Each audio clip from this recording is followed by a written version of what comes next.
Baik, Assalamualaikum warahmatullahi wabarakatuh. Perkenalkan, nama saya Ihsan Muslimin.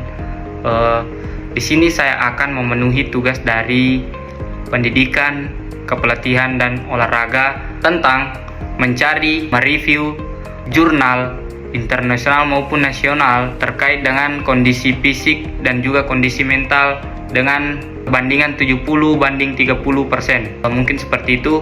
Baik, di sini saya menemukan jurnal Cerdas SIPA Pendidikan 2024. Penelitian ini mengulas hubungan olahraga terhadap kondisi fisik dan juga mental. Hasil menunjukkan bahwa manfaat utama olahraga itu berkontribusi paling besar pada kondisi fisik di kisaran 70%, seperti peningkatan daya tahan, kekuatan fungsi jantung, dan juga metabolisme. Kondisi mental itu di kisaran 30% melalui penurunan gejala depresi, kecemasan, peningkatan mood, rasa percaya diri, serta kualitas tidur.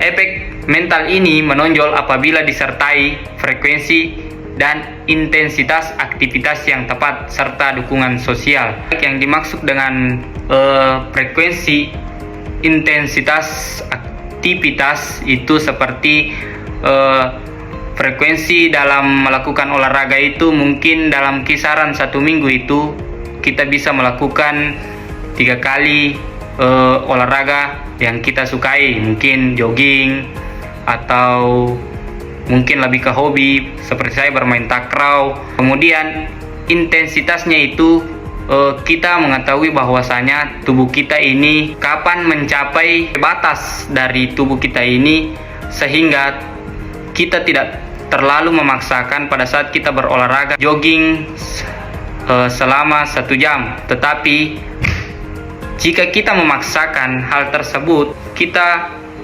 terus melakukan jogging dan tidak mengetahui intensitas dari aktivitas olahraga yang kita lakukan itu, kita akan mengalami cedera seperti blank atau tidak sadarkan diri, atau bisa juga terjadi kepala pusing, serta dukungan sosial, mungkin dukungan dari keluarga, teman, pelatih, pacar.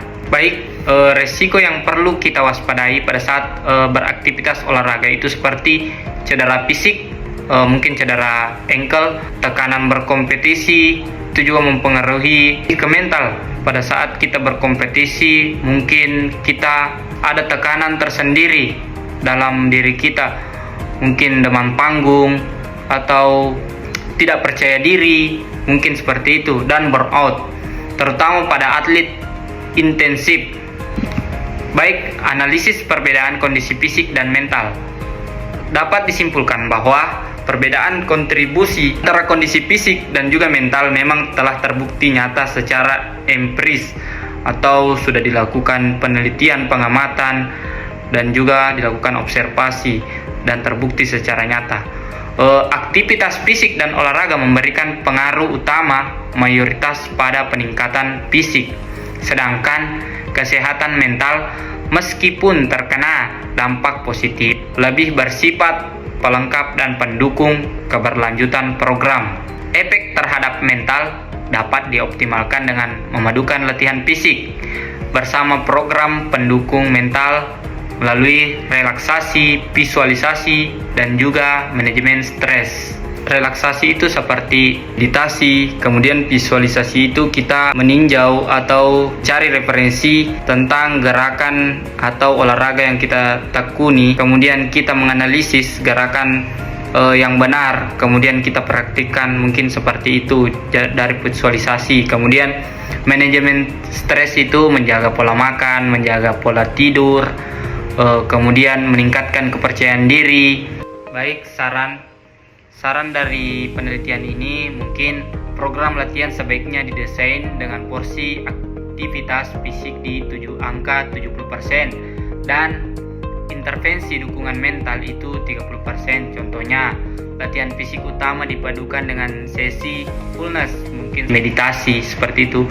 Jadi latihan fisik ini dikombinasi, habis latihan fisik mungkin bisa kita melakukan relaksasi itu atau meditasi, edukasi manajemen stres, menjaga pola makan, pola tidur, kemudian mengurangi hal-hal yang membuat kita cemas secara berlebihan, kemudian meningkatkan kepercayaan diri kita. Konseling psikologis itu kita konsuling atau kita konsul ke psikolog mungkin tentang bagaimana cara kita untuk menghilangkan kecemasan kita secara berlebihan. Si psikologis itu bisa menghilangkan kecemasan itu sehingga mental kita menjadi sehat. Kemudian yang kedua, pelatih, guru atau tim pendukung harus memberikan penguatan pada aspek motivasi, evaluasi mental dan dukungan sosial agar manfaat mental meningkatkan tanpa mengorbankan capaian fisik. Seperti pelatih, guru, tim pendukung itu seperti teman, sahabat, dan juga kerabat dekat lainnya itu memberikan motivasi bahwasanya atlet ini mampu untuk bertanding dan mendapatkan champion atau juara, sehingga itu meningkatkan kepercayaan diri atlet tersebut, dan itu juga menjadi motivasi dia untuk terus berkembang di kehidupan atau di masa depan. Kemudian yang ketiga itu rutin mengevaluasi kedua aspek secara periodik, baik melalui pengukuran fisik, melalui teknologi VO2 Max, latihan kekuatan dan juga fleksibilitas. Begitupun dengan mental, mungkin skala stres, analisis mood dan well-being.